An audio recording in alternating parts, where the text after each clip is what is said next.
All right. What is going on, everyone? Welcome back. Bit of a late introduction here. Did not realize I didn't have something set up. Had to set it up. Now we're on the clock. Draft filled faster than we thought it would. We're just going Tyreek Hill here. It's not much of a decision. So I haven't done a video double tabling on the channel yet. Do it on stream all the time.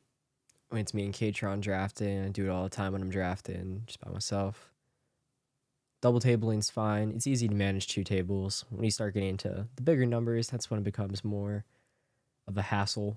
But two tables is fine to manage. We end up getting the 104 here. This right here is a little board. This right here is a big board. So one big board, one little board. Not too many little boards left for us to be firing off. About to max that one out soon. Got the number 4 here. We're likely going to be going Ja'Marr Chase.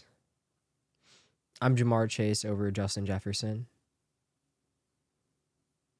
There's uncertainty in both situations in a few different places. Like, the QB situation is very up in the air in Minnesota, in my eyes. Well, we get Tyreek Hill. We're very happy about that. So, 2 back-to-back Tyreek Hill drafts. It's pretty nice. Brees at the 3s. It's bold. You know, I don't hate it. It's bold. It's bold for sure. So we're 4 picks away over here. I'd like to get Rasheed. I'd like to get A-Chain. 2 picks away. You see Nico, Marvin Harrison go off the board.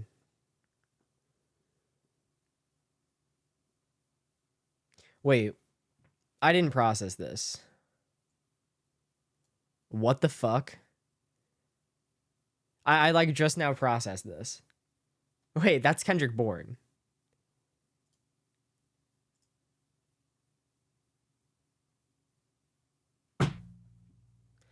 Okay, well, thank God we did 2 drafts. This one's getting fucking canceled. Are you serious? Kendrick Bourne, Kendre Miller? This is guaranteed getting canceled. Right? I'm pretty sure this is the cancel threshold. That's so shitty, man. Like, now I'm still gonna make every pick objectively correct. But what the fuck? This is when I wish Underdog would have like a draft chat. It'd be fun to type in the chat right now with everyone else. Yo, what's going on with John Time's team?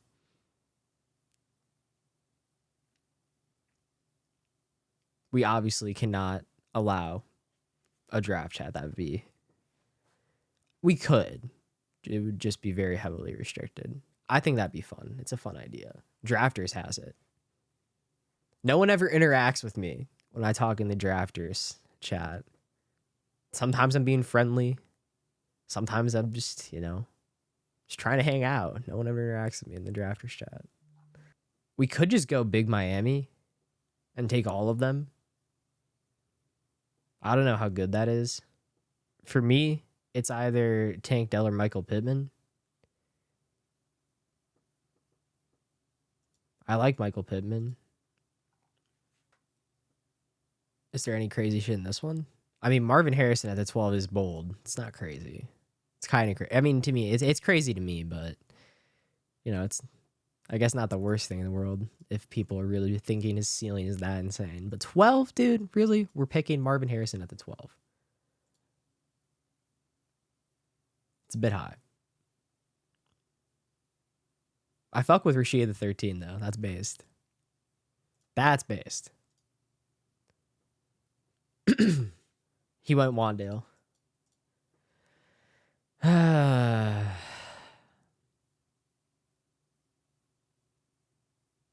Like, what is this? 3 picks away over here. I hope someone takes Diggs because I don't want to get brought with the decision of taking Diggs potentially. Because I don't know what to do with him, to be honest. At this point in time, it's so early, like into the process of the whole off season for what Diggs' situation is to really confidently say anything. If you confidently say anything, I want to know because I'm down to take a stance. There we go.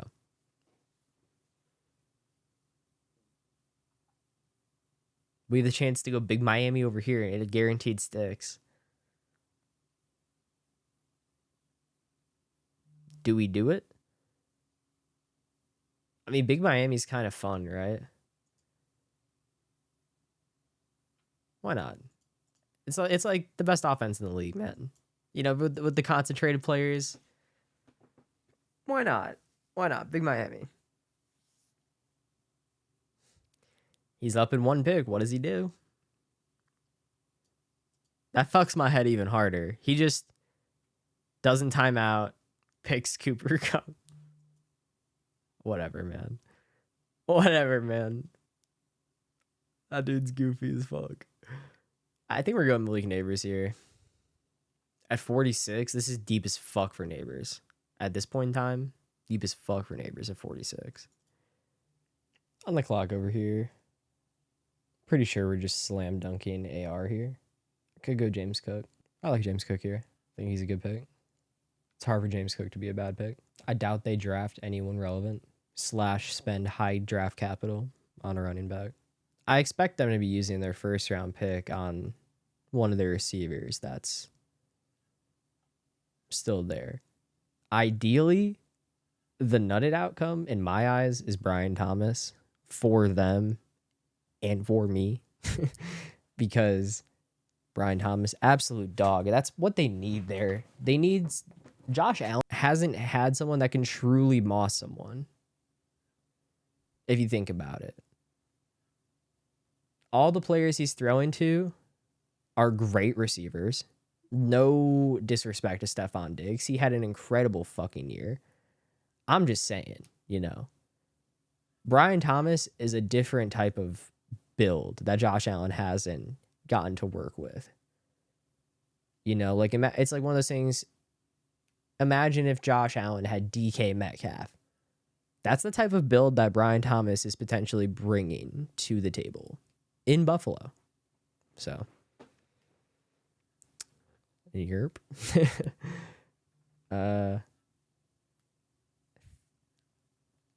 Mark Andrews is good here. Jordan Addison is great here. Jaden Reed, I'd like here. It's up in the air, to be honest. I don't want to go AR because I want to go like guaranteed go to. I mean, I could go both of them. I'm really just doing the same draft twice then, though. It's not that fun. But I mean, technically this one might not stay, so we'll see. Oh, and then he goes KW3.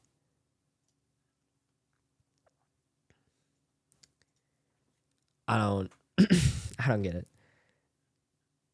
Derrick Henry. I mean, like, so confusing.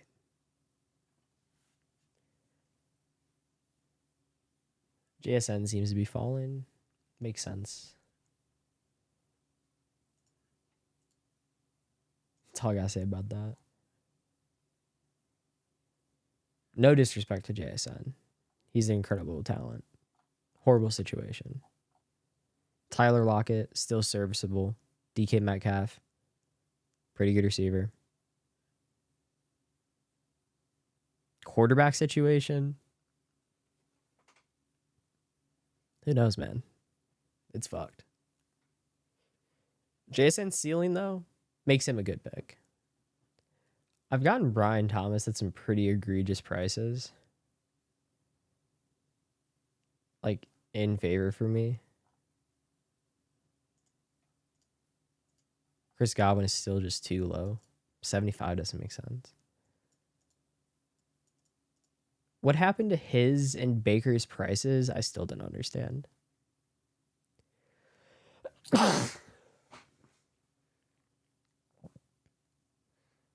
They give you a season that returns. Chris Godwin returned 1-to-1 value, I would say, at ADP for what he was going last year. Maybe a little less. Maybe. But he had some important weeks. He got you there during the crunch time. And Baker was incredible. Neither of them moved. Chris Godwin, in fact, went down a lot. Chris Godwin went down a lot relative to where he was going last year. I missed my pick. No, I didn't. Wrong. Drafted Jordan Addison. AR going at 59. Whoa, that's a build. He's got his stack though. Pass catcher Isaiah Pacheco.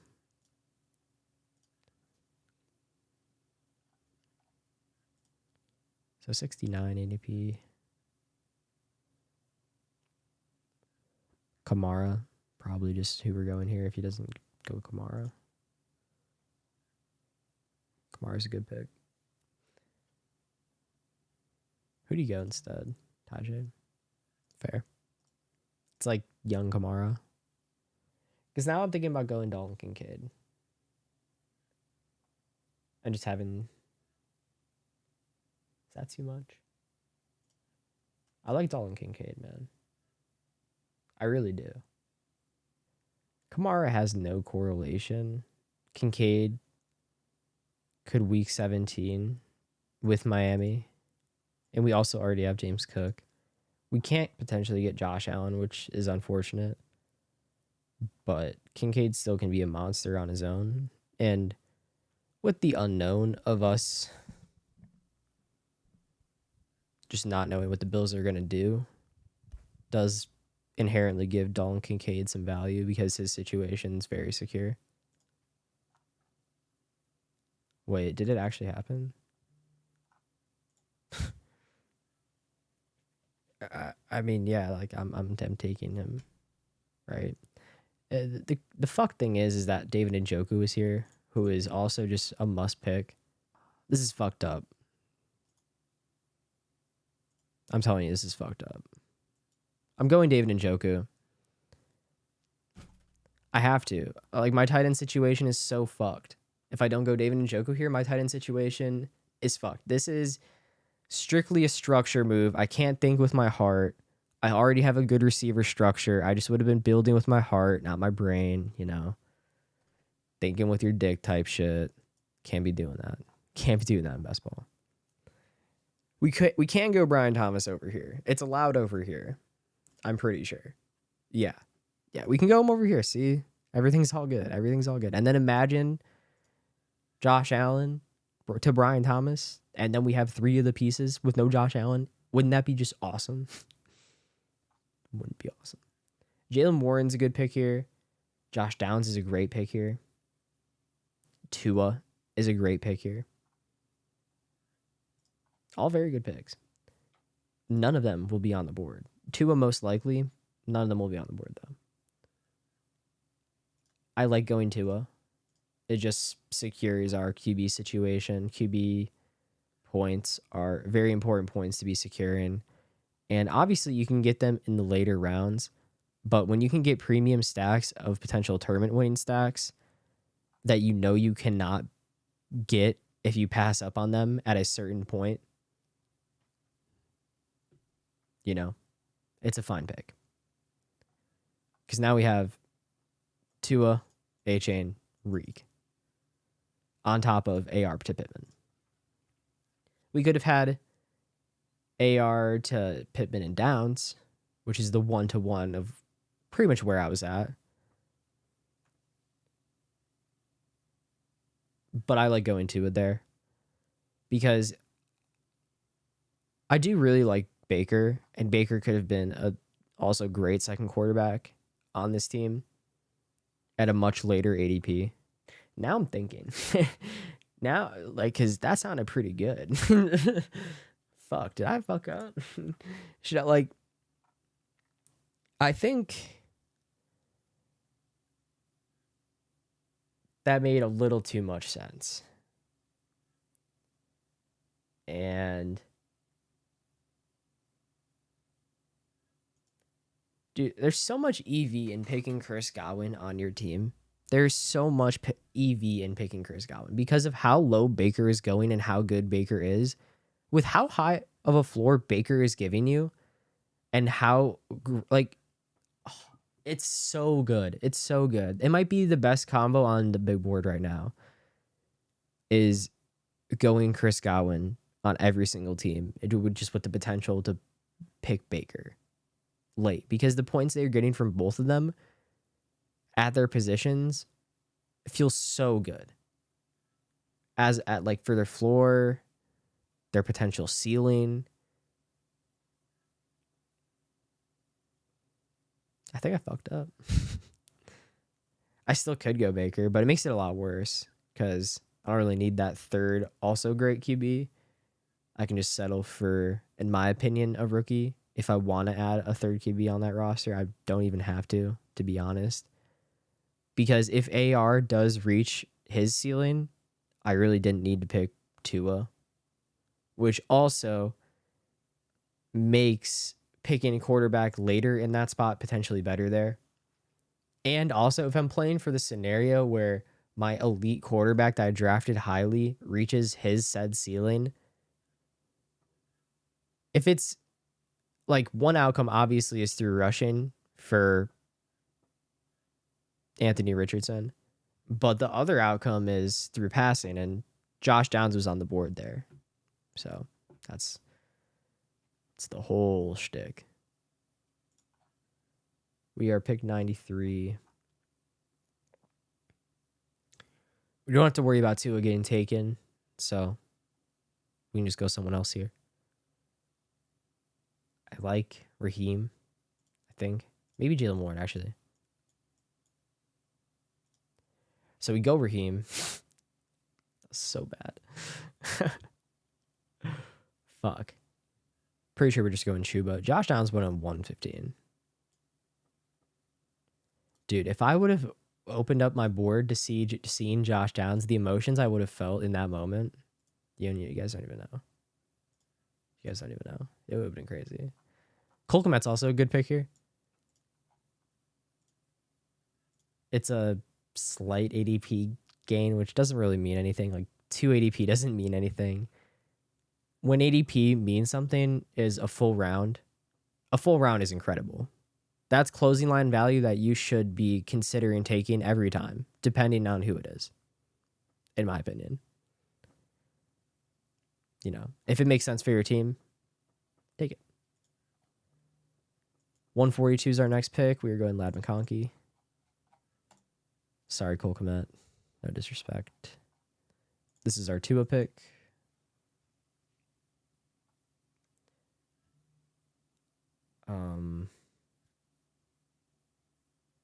Yeah, on this team, it really needs to be Tua. On this team, it really needs to be Tua. This is not only Big Miami, this is Giga Miami. It's Giga Miami by accident. I didn't mean to have Raheem Mostert. I did honestly want Jalen Warren over Raheem Mostert. But it could be a good thing having Raheem Mostert. The thing, though, is that picking A-Chain at 21 and then also picking Raheem at 93, you're betting on insane shit to happen from this Dolphins offense by picking all of this. So Raheem, not really the best pick, but it's okay. We'll make the team work. The team could still win the tournament, you know? If the Dolphins offense just reaches their ceiling, that's what we're playing for. We were just playing for the Dolphins offense reaching their ceiling. That's all it takes. That's all it takes. That's all it takes, fellas. So we are 5 picks away over here. Huge running back tier, in my opinion. A lot of running backs go in this range.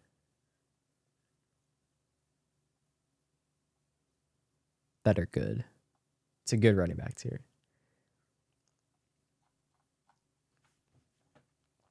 Was just seeing who was still on the board too that we don't have ranked highly. No one we really care about. Take a look at the big board. Jonathan Brooks 129, Blake Corum 140. His draft got so much more normal after these 3 picks. It's insane. So it might not get canceled. It's pretty egregious. But for football 12 man, it doesn't, like, he didn't really ruin anything, I don't think. His team is just gonna probably not advance on average a significant percentage of the time. Who knows? What if he's literally doing a challenge, dude? What if he's literally just doing a challenge? We don't know. Jaleel McLaughlin is the man here for me. Year 2. Clearly, to me, seems like the best running back on that roster. So, yeah.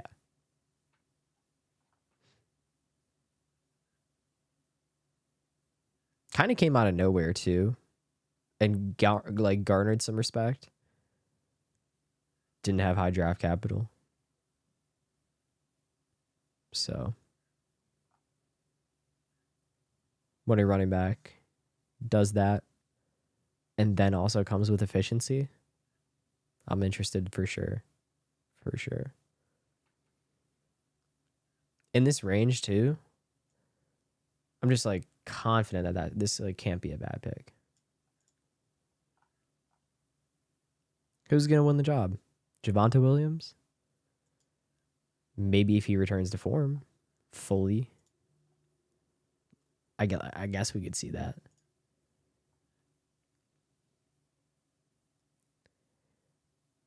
So this is where it's Chuba Hubbard or Jonathan Brooks for me. I don't have him ranked highly here. I need to change that. That's what it is for me. Going Chuba. Chuba's role is just more secure in my opinion. So yeah, we go Khalil Herbert as our next pick. It was the top of our board. Just trying to secure our RB room. It's to me, this RB tier is a very big clump where you just need to secure your RB points. And Khalil Herbert is at least going to have an RB2 job. At least. That is his floor. I think he looked better than Roshan in weeks 17, 18. Khalil honestly looked really good. Eye test wise for me. So I'm a fan going into next year. He's a lot cheaper than Roshan too, which also doesn't make sense. It makes sense from the perspective of Roshan's younger, might get more opportunity, was easing his way into a role, I guess. Flag plant time.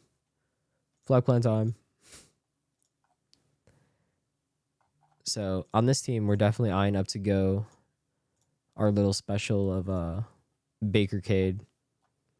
This is what y'all need to be implementing, I'm telling you, into all of your big board drafts.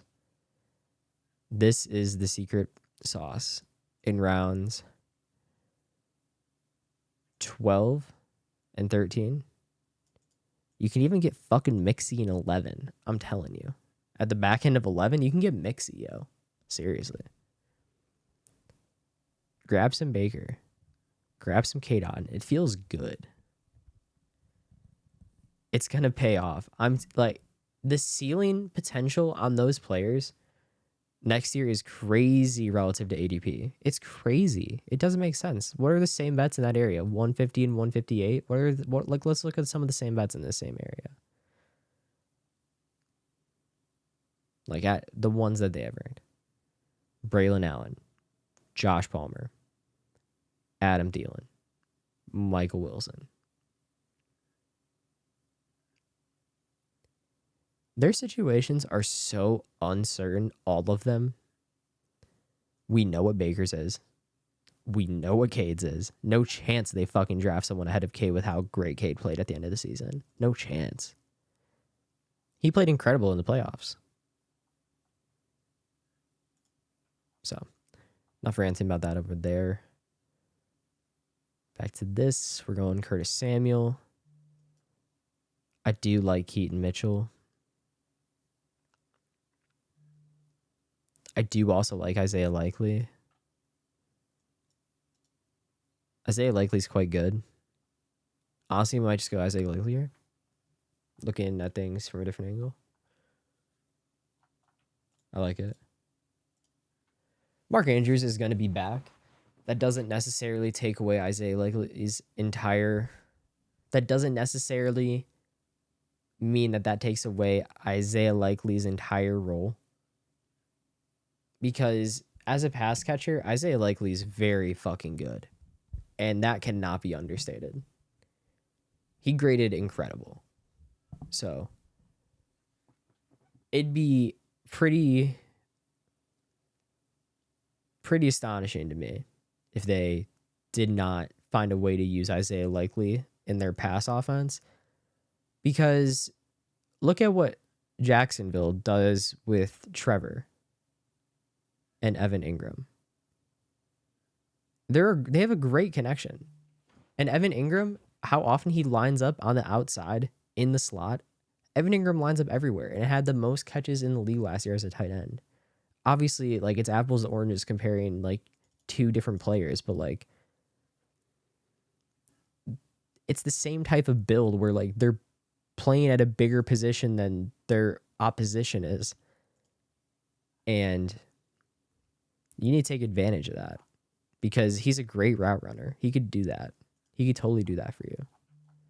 Now, we already talked about what we're doing over here. Just looking at to see what ADP values there are. There's not really much of anything. There's Matthew Stafford, if you so fancy that.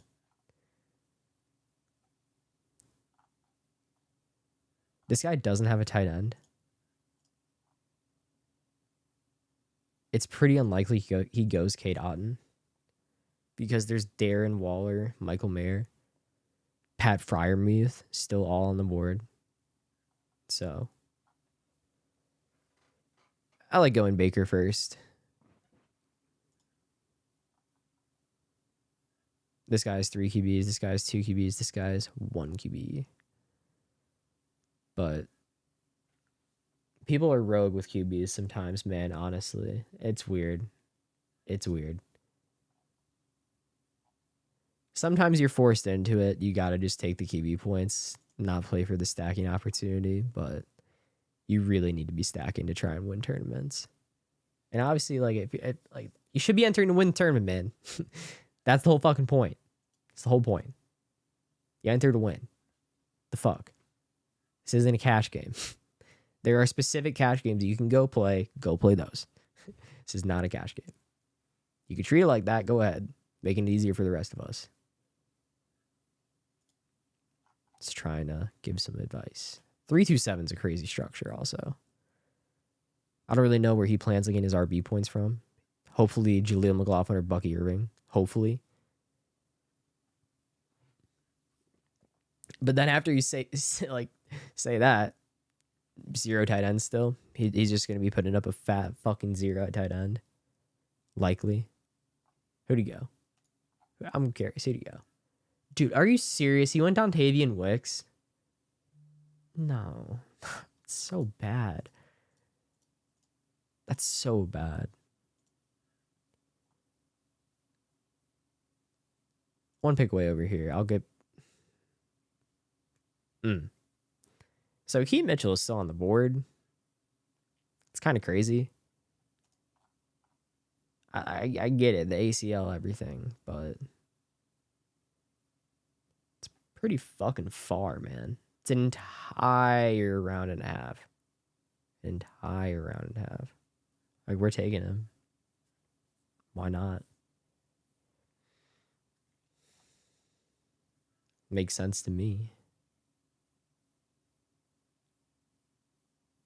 That's something that my opinion is slowly changing on too, is ACL tears.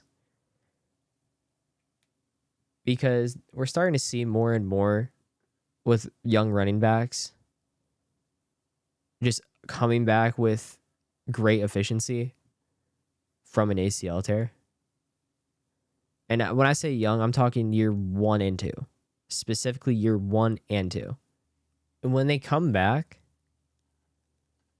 they produce. We saw it with Breece Hall. Breece Hall, I mean, is the poster boy of don't give a fuck about ACL.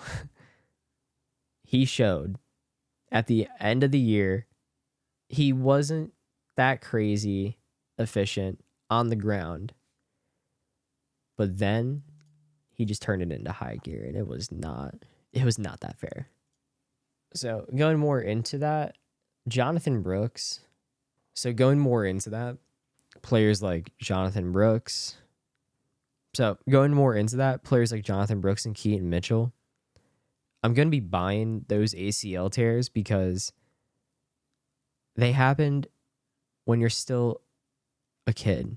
Your body and the medicine, the drugs, everything that we have that can ail that injury or aid that injury, I'm buying those type of players because of their talent and just betting on them being able to potentially return to form. So we're going to Audric Estime there because Audric Estime is incredible. We're just not passing up that opportunity. We need the RB help on this team, potentially. I say that as I pick 3 RBs in the top 100. It's very, very bad logic. But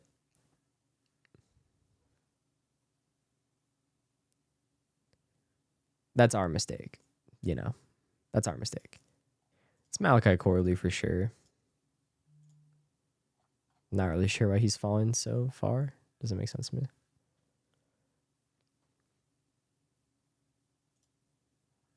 The steam that he received and then the now lack of steam that he's getting in turn is pretty awesome. It allows me to scoop him everywhere. It's just how I see it. Big Curtis Samuel fan, wherever he goes. Even if he decides to resign in Washington, I like the landing spot of him resigning in Washington. Drake May is going to be great there. Big fan of that situation. So I have 2 picks left, right? Yeah. Like, what's the tight end situation? Could bet on No Fant. Could bet on Greg Dulcich. Could bet on Brevin Jordan.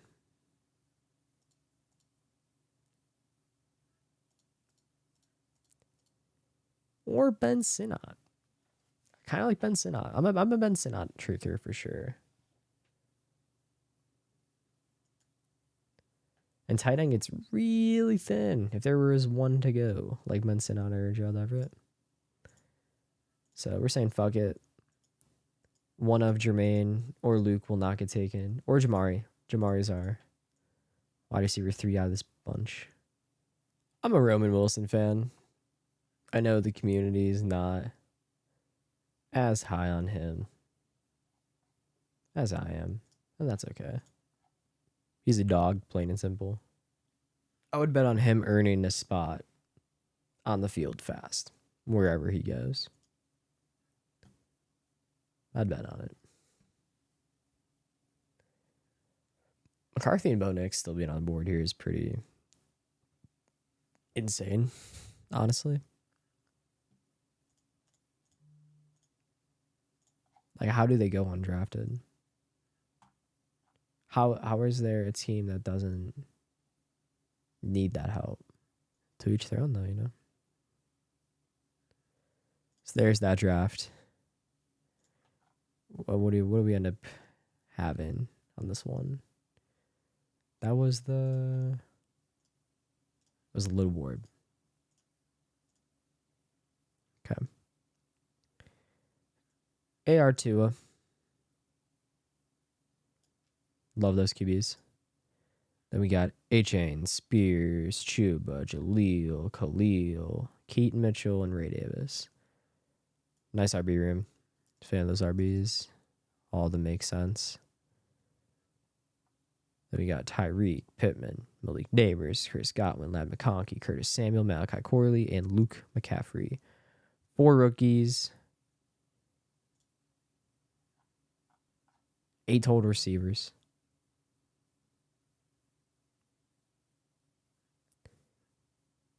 That is what it is. Over here, it's a 1-to-1 of Malachi Corley or Brendan Rice. I think in my head. Maybe it's an RB though. All the RBs that I like got taken though, which is honestly insane. I didn't really see that coming. Me going Roman Wilson and then Ezekiel Elliott got taken a full round ahead of ADP. Did not see that coming. But I was kind of oblivious to the Ray Davis pick. And then Gibby also going off the board. So I should have been more aware of that. Kind of blindsided myself. Got distracted.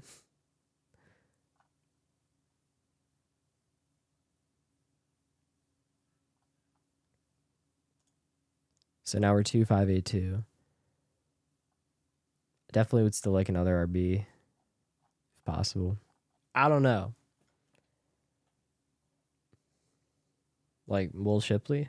I don't know too much about anyone down here, to be honest. I like to be completely honest with you. I usually have all my RBs secure before I get to this potential part. So I don't have to do this. Not today. A little bit of a different scenario today. It's okay.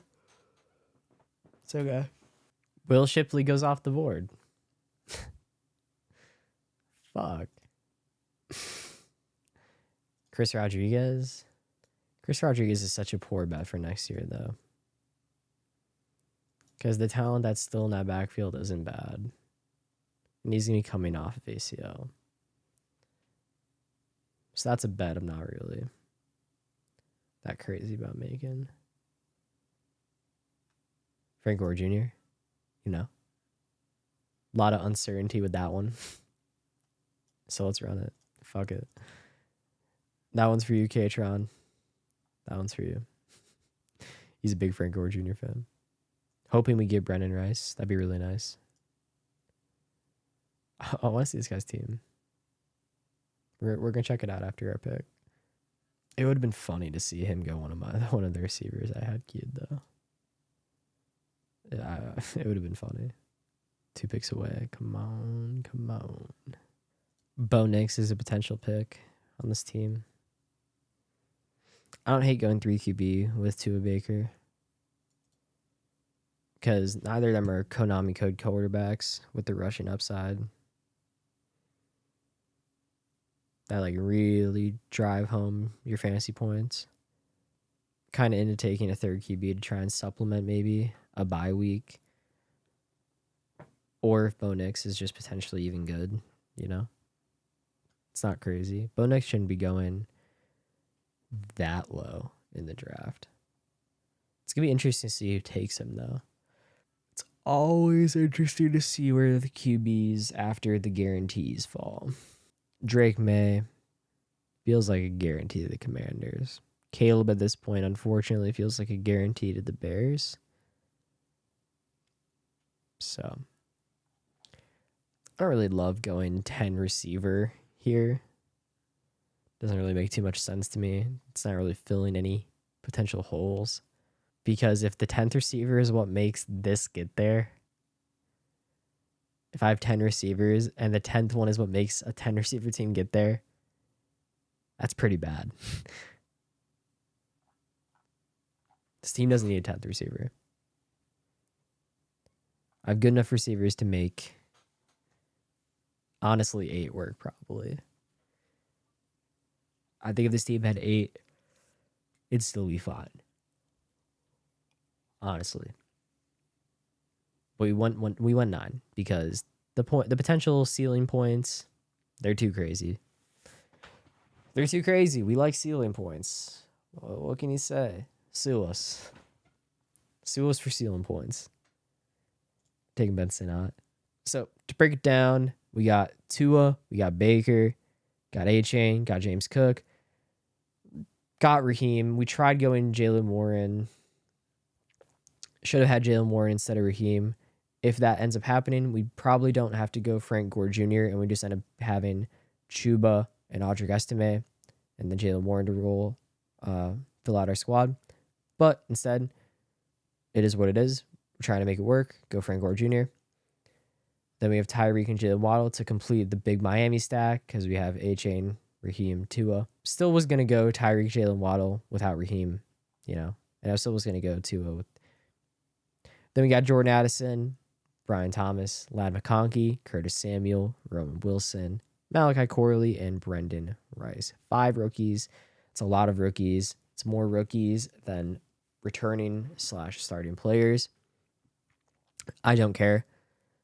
Rookies are still going to give me the same, if not better, points than starters, and their ceiling is better. And then we had Dalton Kincaid, Cade Otton, and Ben Sinnott to close out the tight end room. That is the video. Thank you guys for watching. Hope you enjoyed it. Hope you learned it.